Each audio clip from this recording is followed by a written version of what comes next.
Pulau Madura merupakan pulau yang terletak pada bagian timur laut Pulau Jawa, sebelah selatan dari Khatulistiwa di antara 112 derajat hingga 114 derajat bujur timur.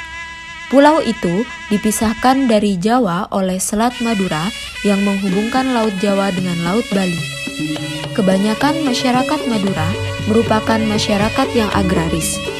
Kurang lebih 90% penduduknya hidup terpencar-pencar di pedalaman, di desa-desa, duku-duku, dan kelompok-kelompok perumahan petani. Pulau Madura memiliki nuansa adat kebudayaan yang melekat dan dibagi menjadi 3 aspek. Aspek pertama yakni adat perkawinan atau disebut nyalabar. Yang kedua, aspek budaya, tindakan atau dikenal dengan tanean lanceng. Kemudian yang terakhir yakni kerapan sapi. Perkenalkan, nama saya Ahmad Nur Fairuzi dari Fakultas Matematika dan Ilmu Pengetahuan Alam Prodi Biologi. Assalamualaikum warahmatullahi wabarakatuh. Halo, perkenalkan nama saya Natasha Nursifa Nawatoni. Saya dari Universitas Islam Malang. Saya dari Fakultas Ekonomi dan Bisnis Prodi Akuntansi.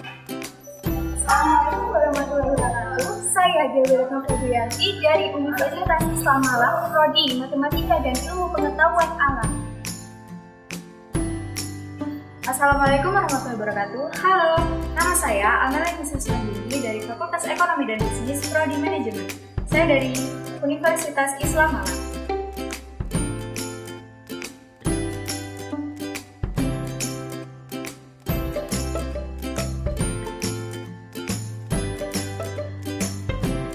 Di sini kami akan menjelaskan tentang beberapa video-video tentang adat budaya Sumenep beserta situs dalam kerajaannya yang bertema Virtual Tour Situs Tradisi Suku Madura dengan warisan dan pelestarian dari leluhur.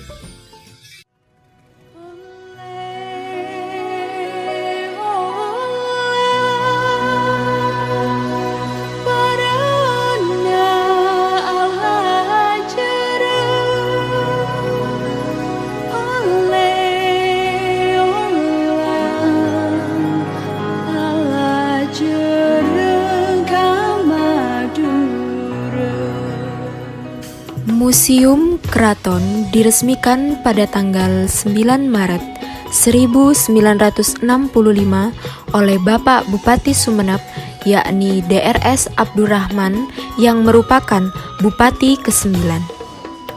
Peninggalan-peninggalan yang ada di museum ini merupakan peninggalan di masa pemerintahan Bindara Saot termasuk keturunannya.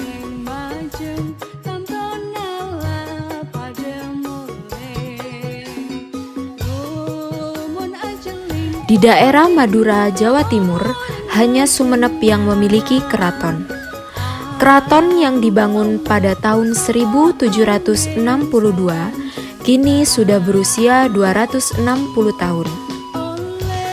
Raja pertama yang mendirikan kerajaan Sumenep adalah Adipati Arya Wiraraja. Kabupaten Sumenep memiliki lambang kerajaan berupa kuda yang bermakna tunduk dalam pemerintahan, dan naga yang bermakna putra bangsawan yang senantiasa menghormati, serta rumah yang bermakna perlindungan terhadap masyarakat.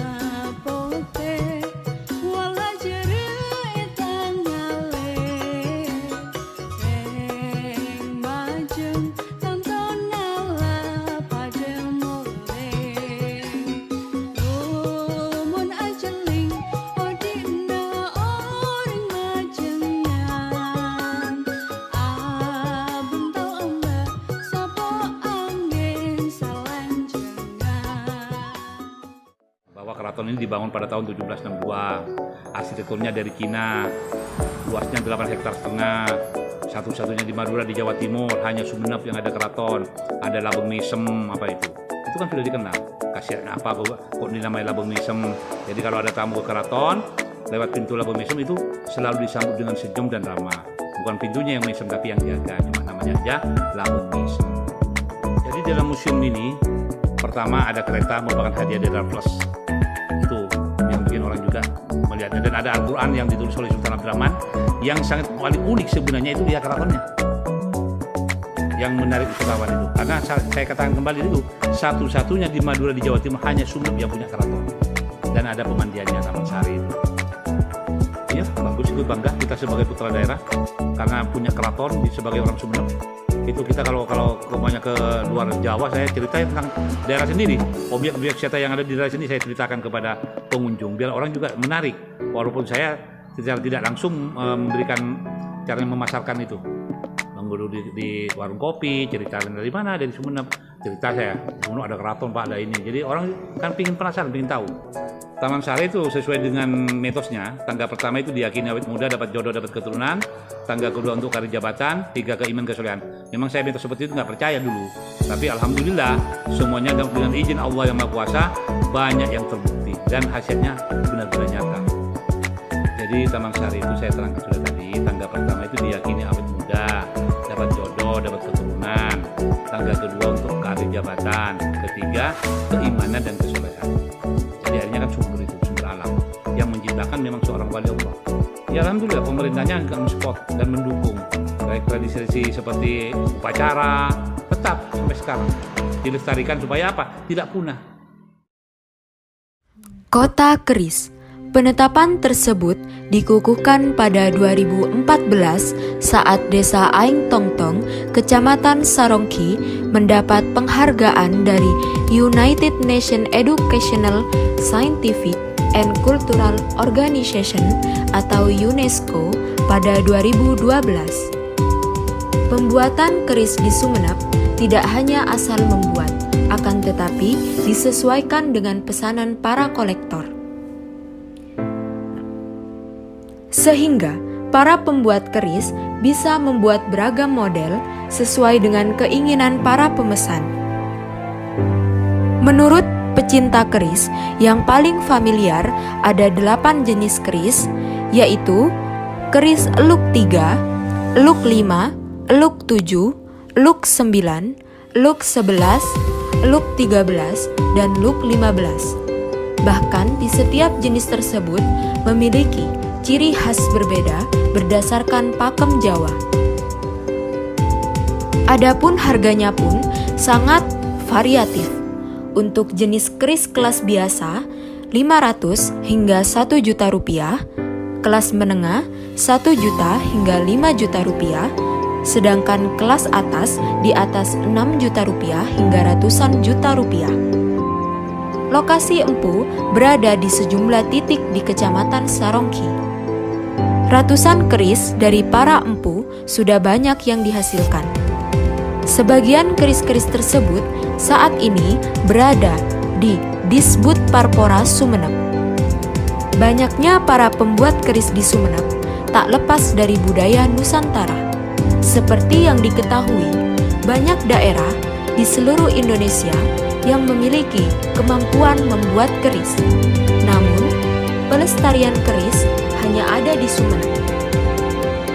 Sehingga Sumeneb menjadi terbesar yang ada di Indonesia. Hal itu semakin mengokohkan bahwa keris Sumeneb sudah dikenal di berbagai negara. Dalam rangka meneguhkan Sumeneb sebagai kota keris, Pemkab akan memfasilitasi dengan mendeklarasikan diri menjadi kota keris. Deklarasi tersebut pada 31 Oktober 2013 lalu bertepatan dengan hari jadi Kabupaten Sumeneb.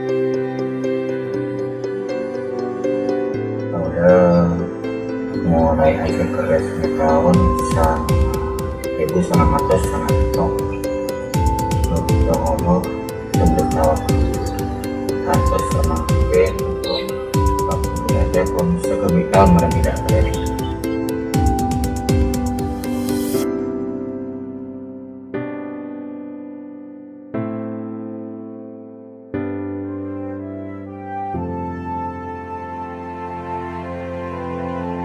Untuk penjualan yang pertama kali di bagian lingkungan betul bagaimana ini pertama.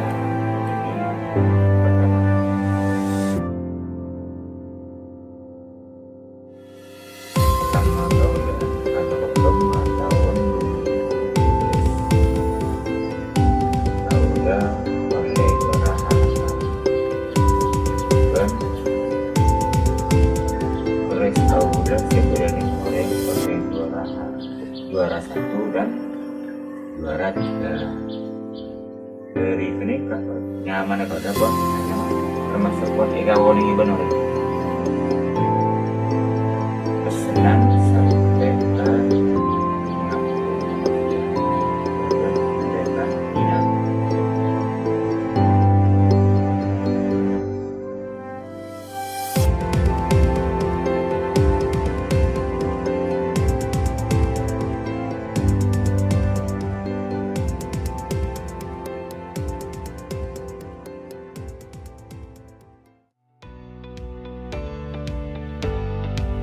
Berdasarkan sejarahnya, batik Madura adalah batik yang diperkenalkan pertama kali pada abad ke-16 sampai ke-17 Masehi.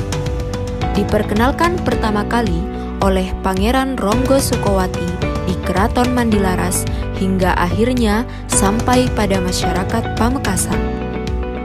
Dari perjalanan tersebut, batik ini juga sampai pada wilayah lainnya yang ada di Madura, di antaranya adalah Bangkalan dan Sumeneb. Kini, ketiga lokasi tersebut mempunyai pusat produksi batik khas Madura. Batik dari Madura umumnya mempunyai ciri di mana motifnya bisa dikatakan eksklusif. Pasalnya, meski disebut dengan pola yang serupa, motif tiap-tiap batik asal Madura ini tidak akan ada kesamaan spesifik.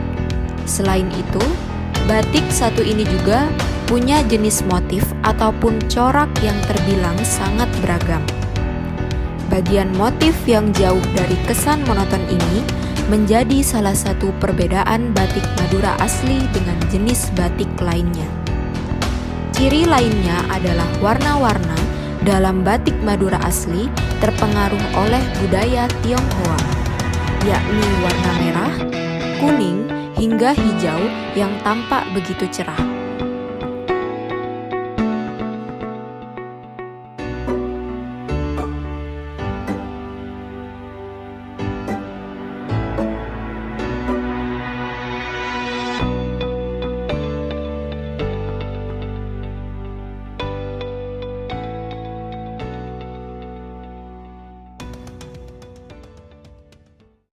Pulau Madura dipandang sebagai ekor kebudayaan Jawa yang memiliki beberapa tradisi unik yang tidak ditemukan di Pulau Jawa.